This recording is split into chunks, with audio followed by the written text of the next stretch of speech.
and welcome back to BookTube with Amy. Today's going to be my most recent weekly wrap up. So the first book I want to talk to you about is Firebird by Tsunami. I actually received this as an ARC from Harper Teen, and this is a graphic novel. I believe it is a debut.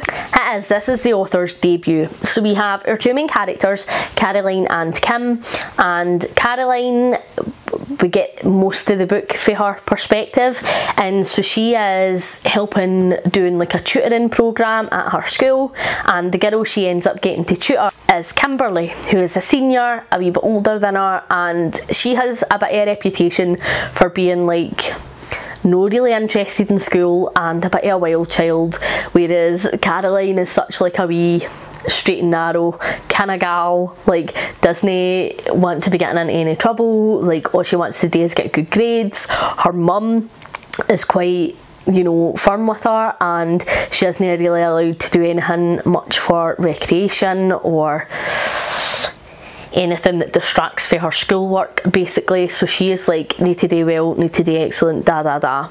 And so they form a bit of a friendship that leads to them having a relationship. Now,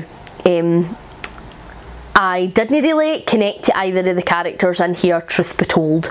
I didn't feel like the character work in here was excellent. I found their whole relationship to be very insta-love from Caroline's perspective. She is irrationally angry, to be honest, for when she first meets Kimberly, and I sort of feel like, oh, like I can't believe I need to tutor her, and like we know obviously as readers that she's being a wee bit like this because she quite fancies her. She hasn't came to that realisation yet, and that's quite interesting and funny to watch, but it was very like, oh right, I fancy her then, is it? Like very, very quick, and I didn't really like that element of it. I sort of feel like my romance is to be a wee bit more slow build and to happen over time. I just feel like that's a wee bit more realistic, but you know, it is what it is. There's definitely some really good elements that I liked about this book. You know, they do have this friendship, and although like it's very quite clear on the outside looking in that there's an attraction, and I really didn't like that element of it, they do become very good friends and they bond a lot over their hopes, dreams, what they want to get out of life, and essentially they both want to get away. You know, neither of them are particularly happy in their current lives, and you know, would like to go on to do bigger, better and different things, and then they just want to follow the sort of the same lives as what their parents have had, and they do bond over that. There's a lot of outside pressure, I guess. So like I say earlier, Caroline faces a lot of pressure from her mum, and she is pretty hard on her, and Kimberly, she doesn't face the same pressures, I guess, as much, a wee bit for her parents, but she also faces a lot of pressures from her peers. So because she has a bit of a like wild child, bad girl reputation, she's pretty popular, and so there's a lot of like peer pressure and what people have to say about her and her new friendship with Caroline, etc.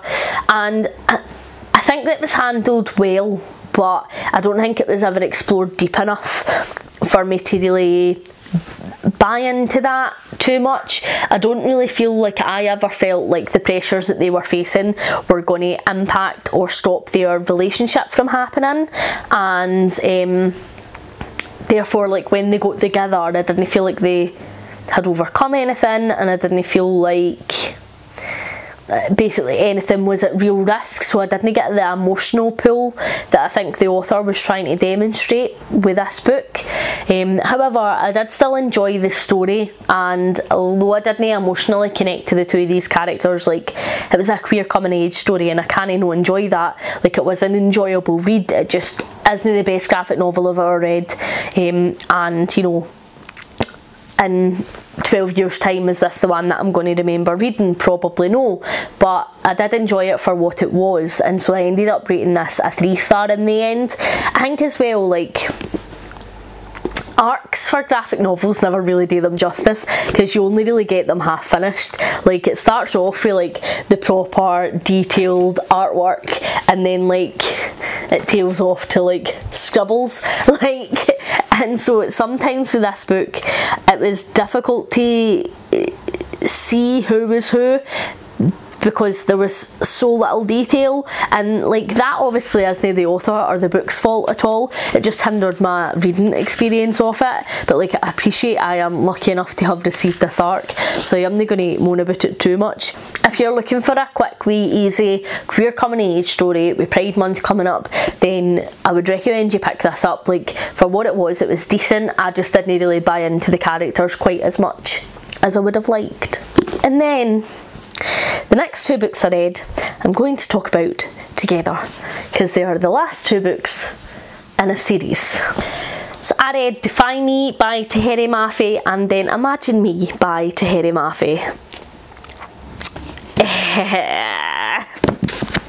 So again, right, I'm going to talk spoilery about the Shatter Me series. If you are not interested in reading them, keep watching. If you are interested in reading them and you don't like a spoiler, click away now. I don't want to ruin the end of a series for you, but like, I can't talk about these books without going into a full-on spoilery rant, so click away now.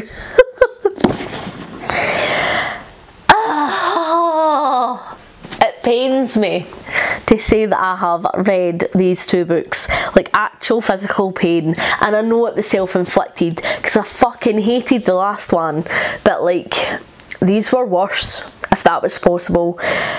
So much worse. I absolutely detested both of these books. Defy Me is the fifth book in the series, and basically we find out that everything we know about this world is bollocks, and it's all been like some sort of a mad simulation. So all of the characters that we've grown to actually care about aren't who they say they are, and basically anything that we found enjoyable about this world is nuded. It was really awful, really awful. I hated it. I hated everything about it. Like, the bits of the series that I actually did enjoy, PS that one book, was just totally negated. Like, I didn't understand. Like, I hate when an author does this. It's like reading an entire book and then somebody waking up at the end and being like, oh, it was just a dream. Like, get a fucking grip. Like, have the courage of your convictions to stand by what you've fucking written, like, instead of just been like, haha, simulation. Like, fuck off. It was so frustrating, so frustrating.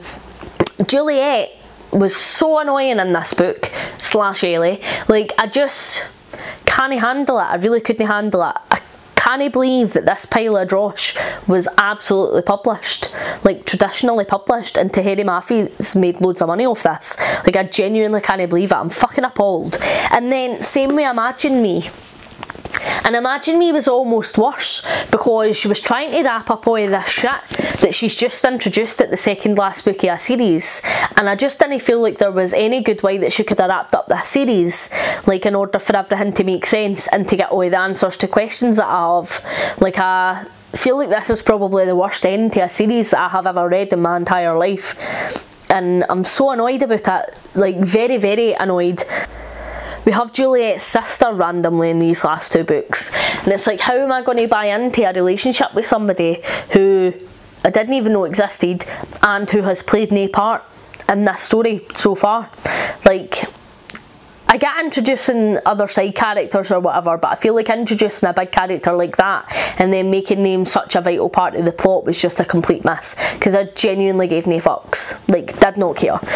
And like, I hated the whole, like, this has happened on and on again, and her and Warner, like, have fallen in love in every single simulation, like, or every single time, like, this has been redone. Like, they find each other and they fall in love every time. Like, alright, cool. I get that you're trying to make the relationship more romantic than it is, but like, why? Like, what's the point? Like, what is going on here? Like, So then what about a relationship with Adam? Like, I didn't like Adam, but then, like, does that happen every simulation or no? Was that just a blip in this one? Like, if they always find each other, like, how come they're not really having any memories of each other? Like, does that take away what their relationship is this time? Like, is their relationship different every time? Like, did they share less? Did they share more? Like, it just raised more questions than it did answers for me, frankly, and I didn't get any of the answers that I wanted to get. I'm just devastated that I've wasted time and money in this series, to be honest, and I didn't understand how it is so wildly popular, because I've seen so many people banging on and banging on and banging on about how much they love this series. Literally anytime anybody on the internet is talking about enemies to lovers or looking for enemies to lovers recs, this series gets recommended, and I'm like, fucking how? Like, how do so many people enjoy this? Because it was fucking shit. Like, so bad, so bad. Both of these rated a 1 star. 1 star. So, the first book I rated 3. The second book I think I rated 3. The third book was a 5. Then it went 2, 1, 1. That's how my trajectory of the series went. And, like, I wouldn't even recommend people to read the first original trilogy and just stop at book 3, because I still don't feel like you get answers that are satisfactory as a conclusion to this world. Like, so I didn't even feel like it being 2 trilogies makes sense. Like, I just, no, basically, no, don't read that. They were absolute garbage. I'll probably unhollow these because they were fucking shit, and there's no point in them wasting space on my shelf, if I'm honest. Would not recommend, and I will never read another Tahiri Mafi book. And I know that there are some of her other books that get quite a bit of hype, but, like, will never read, because I've gave it a fair go here. I've read an entire series by her and I only enjoyed 1 book. Like, arguably enjoyed the first 2 more than these last ones. Obviously I rated them 3s, but even then, like, they were just okay. There was nothing pure pulling me to continue, really. I wanted to know more and more and more about the world, because I did enjoy the world, and then I really loved book 3, but this was immensely disappointing, and I'm gutted about it. If you have been hugely disappointed by the Shatter Me series, contact me below and we can start a support group. The Tahiri Mafi Misery group is what we will call ourselves. Thank you very much for watching. Hopefully you're enjoying everything you're reading at the moment. Please like and subscribe if you haven't already, and I'll catch you in the next one. Bye!